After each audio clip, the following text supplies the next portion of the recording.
Si tu hésites encore à franchir le pas et à venir à Bali, que ce soit en tant qu'expatrié ou digital nomade, donc sur le court ou le long terme, eh bien figure-toi que tu es bien tombé, car dans cette vidéo, je vais lister 8 bonnes raisons de venir à Bali avec des exemples qui sont concrets, que j'ai vécu à titre personnel, car ça fait presque 2 mois que je suis ici maintenant, donc je commence à avoir fait un peu le tour et à avoir fait différents endroits ici à Bali, et tu verras qu'à la fin de la vidéo, je t'aurai très certainement motivé à faire ta valise et venir vivre une vie de rêve juste ici. Bon, et tout de même, avant de commencer cette vidéo, laisse-moi me présenter. Moi, c'est Dimitri, ça fait plus de 3 ans maintenant que je fais le tour du monde tout en travaillant, donc que je suis un digital nomade, c'est le terme qu'il faut utiliser maintenant, et j'ai voyagé à travers plusieurs continents, plusieurs pays, que ce soit le Mexique, la Thaïlande, le Vietnam, les îles Canaries, Budapest, etc. Et sur cette chaîne YouTube que tu découvres peut-être maintenant, je partage principalement mon ressenti, mon expérience sur place, donc je compare aussi les prix par rapport au prix en France. Je vais aussi te présenter les différents logements que tu peux avoir, le type de nourriture que tu as sur place et aussi le réseau de digital nomades que tu vas pouvoir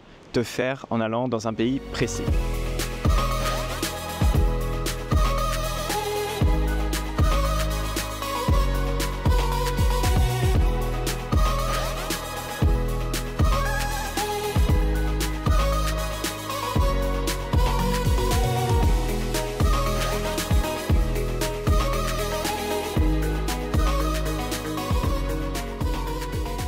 Et le premier truc dont je vais parler dans cette vidéo, c'est tout ce qui traite autour de la moula, du flou, du cash, appelle ça comme tu veux, mais tu l'auras bien compris, on parle d'argent dès le début de cette vidéo. Globalement, ici Bali, les prix ont monté, on va pas se mentir parce que c'est un endroit ultra tendance, mais je tiens à te rassurer tout de suite, ça reste relativement abordable, surtout pour nous, Français.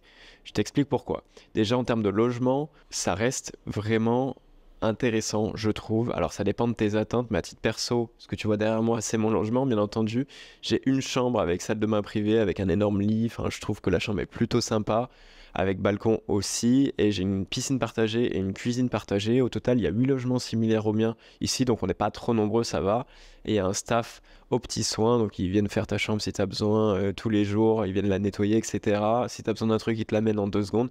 Donc ça là-dessus, c'est vraiment cool. Donc en termes de prix, ça me coûte 600 € le mois. Je trouve que pour la qualité du logement et les services qu'il y a autour, ça les vaut par rapport à d'autres destinations que j'ai pu faire, comme par exemple en Thaïlande. Donc là-dessus, sur les logements, Bali reste une bonne affaire. Les clubs de sport, ça dépend vraiment de tes attentes. Je reviendrai dessus un peu plus tard dans la vidéo, donc reste bien sur la vidéo, hein. Mais ça varie entre 30 € le mois et 200 € le mois. Ça dépend vraiment de tes attentes. Je t'expliquerai pourquoi, bien entendu. Surtout les petits services autour, comme prendre le taxi, prendre un taxi moto. Honnêtement, on est à 1, 2 €, 3 € par trajet, donc ça coûte vraiment pas grand chose. Donc là-dessus, Bali reste une destination très abordable, surtout si tu veux venir ici comme digital nomade. L'autre point également ultra positif ici à Bali, c'est tout simplement ce qu'il y a derrière moi, la plage, mais plus précisément la nature de manière générale, on va pas se mentir. À Bali, il y a un mix de tout. C'est-à-dire qu'il y a la plage pour surfer, pour se détendre, comme on voit sur les images en même temps. Mais il y a aussi des superbes montagnes où vraiment tu peux choper un logement perdu dans les montagnes, sans bruit, juste avec la vue de toutes les collines qu'il y a autour. Et j'ai trouvé ça, d'ailleurs, pour y être allé, trop beau. Tu as aussi toutes ces nombreuses rizières que tu peux voir, qui sont globalement de partout. Dès que tu quittes un peu la ville et les différentes constructions bétonnées, il y a des rizières dans tous les sens, c'est super beau à voir. Franchement, je m'en lasserai jamais, je crois. Et tu as aussi des plages qui sont un peu plus paradisiaques si tu prends le bateau. Alors certes, c'est plus à Bali, mais c'est à quelques minutes, voire heures de Bali. Et tu as les îles Gili, par exemple. Et là, tu te retrouves sur une plage qui ressemble à une plage des Caraïbes. C'est un tout autre décor. Tu peux te baigner sans risque, parce que j'avoue qu'ici c'est un petit peu dangereux vu les nombreuses vagues qu'il y a. C'est un des éléments qui fait la différence ici à Bali, c'est la nature. Et c'est pour ça qu'il y a autant de gens qui viennent ici, c'est que tu peux avoir un cadre de vie vraiment idyllique avec tout ce que tu as besoin en tant qu'Européen, mais avec une nature incroyable. Et en vrai, pour avoir quand même pas mal voyagé en Asie, j'avoue que c'est sur le top 3, de loin et de près. Ici, la nature à Bali, c'est vraiment beau. Un gros avantage aussi de Bali, et ça, j'ai envie de dire, c'est assez général en Asie, c'est tous les services que tu peux avoir dans ton quotidien. Je vais m'expliquer. En fait, voilà, si tu es vraiment dans un mood que tu viens ici pour bosser, ça veut dire que tu veux te focus sur ton business et avoir moins de tâches dérangeantes dans ton quotidien. Qu'est-ce que j'entends par là? Ça va être tout ce qui est lessive, faire à manger, faire ton lit, nettoyer ta salle de bain, Bref, tu vois, toutes ces tâches un peu ingrates que t'as pas envie de faire de manière générale quand t'es en France ou dans un autre pays, bien entendu. Bah ici, en Asie, il y a plein de services et à Bali, il y a vraiment plein de services pour pas grand-chose. C'est-à-dire que dans mon logement, j'ai une équipe qui, si je le souhaite, vient nettoyer ma chambre tous les jours et c'est inclus dans le prix. Pour tout ce qui est des livraisons, comme je le disais en début de vidéo, eh ben ça coûte pas grand-chose non plus les frais de livraison. Prendre un taxi coûte vraiment pas cher si tu utilises Grab ou Gojek. Donc ça là-dessus pareil pour se déplacer, même si je te recommande de louer un scooter ou une moto, eh ben ça coûte pas cher, vraiment, véritablement pas cher. Et tous les autres services, comme par exemple aller se faire masser, ça coûte environ une dizaine d'euros pour 1 heure de massage. Ça reste vachement abordable et c'est hyper agréable comme service, on va pas se mentir. Idem, l'autre jour, je suis allé chez le coiffeur. Le mec m'a coupé les cheveux pendant 1 heure et demie. On m'avait jamais fait ça en France et ça m'a coûté moins de 10 euros. Donc, franchement, que demande le peuple? Les services sont vraiment encore abordables ici à Bali et ça, c'est un gros kiff parce que tu peux vraiment te focus sur ton business et te faire livrer tout ce que tu veux, avoir une équipe pour toi pour vraiment s'occuper de toutes les tâches que tu n'as pas envie de faire. Et ça, ouais, c'est un gros plus ici. Au niveau de la langue parlée ici, donc bien entendu, la langue nationale, c'est l'indonésien. Il y a aussi le balinais qui existe. Donc les gens parlent je ne vais pas dire que c'est un dialecte, ce serait un peu péjoratif, mais voilà, ils ont un indonésien un petit peu modifié. Mais globalement, dans les villes comme Canggu, Uluwatu, Ubud, ils parlent relativement bien anglais, les locaux, hein, j'entends bien entendu. C'est vraiment pas un souci de se faire comprendre ici. La plupart des gens parlent du coup couramment anglais, donc pour commander au restaurant, il n'y a pas de problème. Pour aller je ne sais où, à la banque ou autre, il n'y a pas de problème non plus. Par contre, dès que tu sors de ces villes où il y a le plus de touristes, bien entendu, ça devient une vraie galère et les gens ne parlent pas du tout anglais. Donc c'est bien entendu la langue des signes qui est privilégiée dans ces situations. Après, globalement, pour avoir fait le tour de l'île, je trouve que ça n'a jamais vraiment été un gros problème.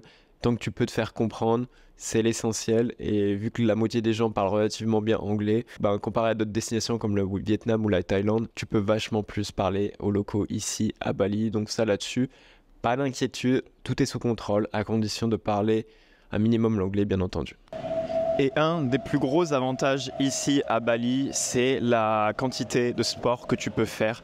Donc comme tu peux le voir derrière moi, il y a un total de, si je dis pas de bêtises, 4 terrains de padel. Et ça, du padel, je pense que c'est une religion.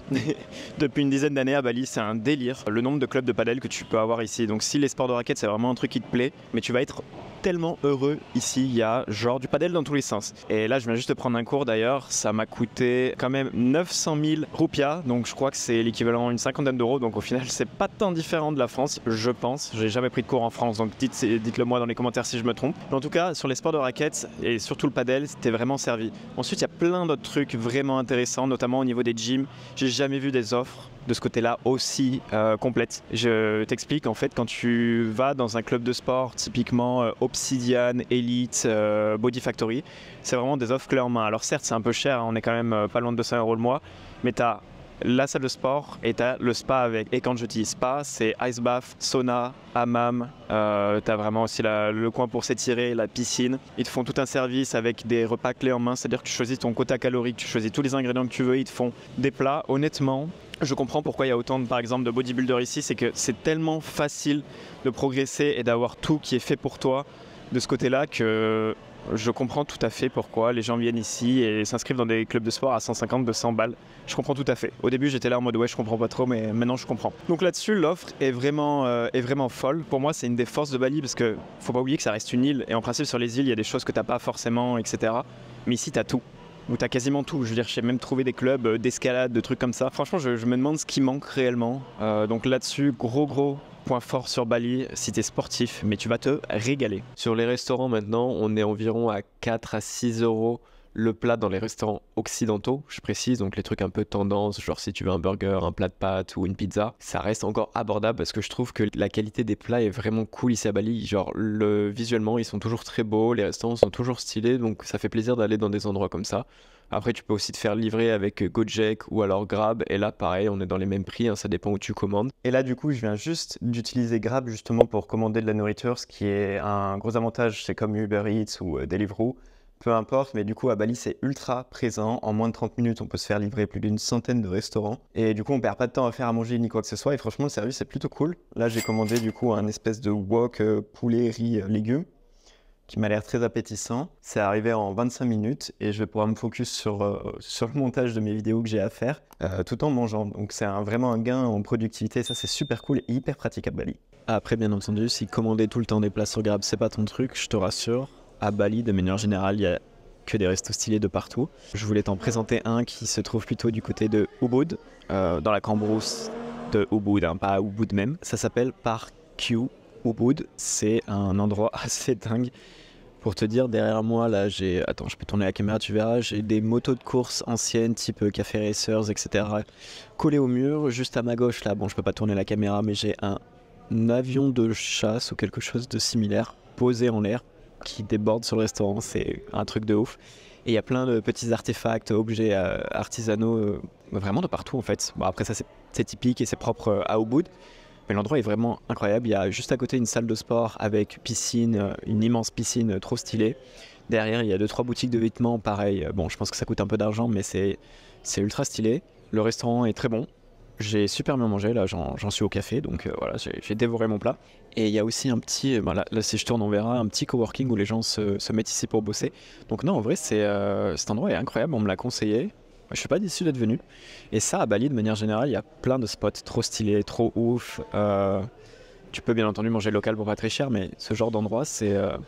quand tu rentres, tu te dis, mais il n'y a qu'à Bali que je peux voir ça. Et c'est vraiment, vraiment impressionnant. En tout cas, voilà. Si tu veux aller au resto tous les jours et changer de resto et en prendre plein les yeux à chaque fois, t'inquiète pas, à Bali, tu vas avoir ce qu'il faut ici.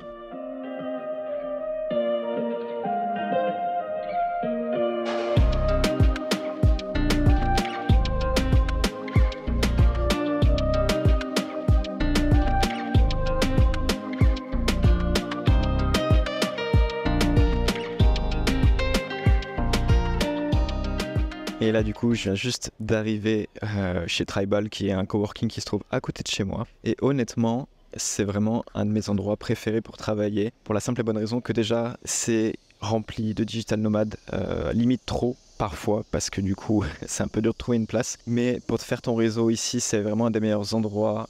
Tout le monde a un business, tout le monde travaille du matin jusqu'au soir, etc. Les gens, ça se voit qu'ils sont ouverts, ils n'hésitent pas à aller vers toi. Donc, ça là-dessus, gros plus. En plus de ça, il n'y a pas à payer de frais à la journée, à la semaine. Ça ne fonctionne pas comme les coworking qu'on peut avoir par exemple en Europe. Ici, tu as juste à consommer, que ce soit café, nourriture, et plus tu consommes, plus tu peux rester. Et pour avoir fait le ratio, parce que c'est pas ma première journée ici, honnêtement, si tu fais 8-9 euros de dépenses, tu peux rester quasiment toute la journée, sachant que c'est 8-9 euros inclus la nourriture.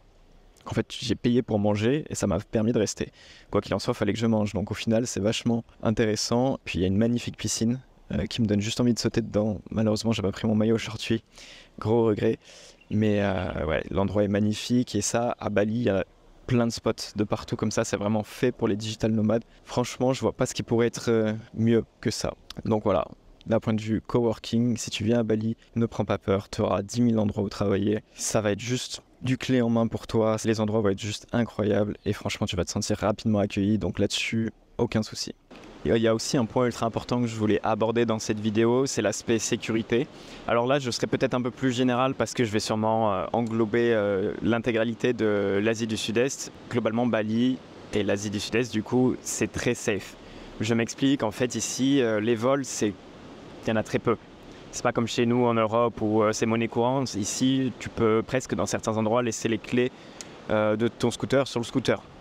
Il va rien se passer. Donc on se sent globalement vraiment en sécurité. Également les femmes, vous serez ultra safe. Vraiment, il se passera quasiment jamais rien en Asie du Sud-Est et principalement à Bali. Là-dessus, vous êtes tranquille. Personne ne va vous courir après. Pas de relou, de mecs bizarres. Là-dessus, j'ai eu aucun écho d'histoire chelou comme ça, donc ça c'est un gros point positif. Également, tu peux globalement laisser traîner tes affaires, on va pas chercher à te les voler.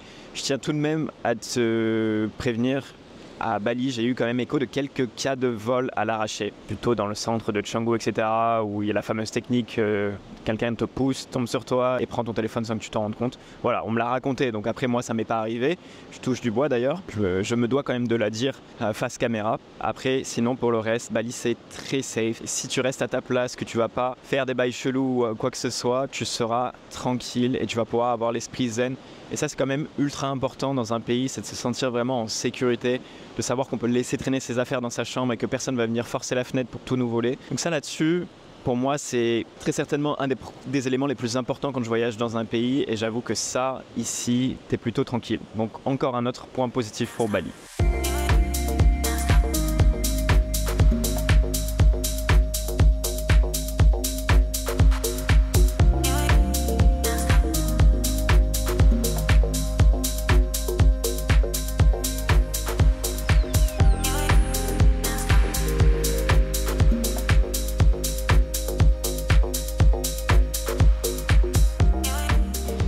Et voilà, je viens de faire le tour des 8 bonnes raisons de venir vivre ici à Bali. J'espère en tout cas que ça t'a quand même motivé et que je pense que de toute façon tu avais déjà un peu ta propre idée de Bali et que je t'ai un peu plus ouvert les yeux sur ce qu'est réellement la vie ici à Bali et ce que ça peut t'apporter, que ce soit à la fois pour toi sur le plan personnel mais aussi pour ton business, si c'est aussi ton but de développer un business, peu importe le type de business que c'est d'ailleurs. Hein. Tu peux être prof de yoga comme créer une entreprise et recruter 25 personnes, peu importe, c'est possible à Bali.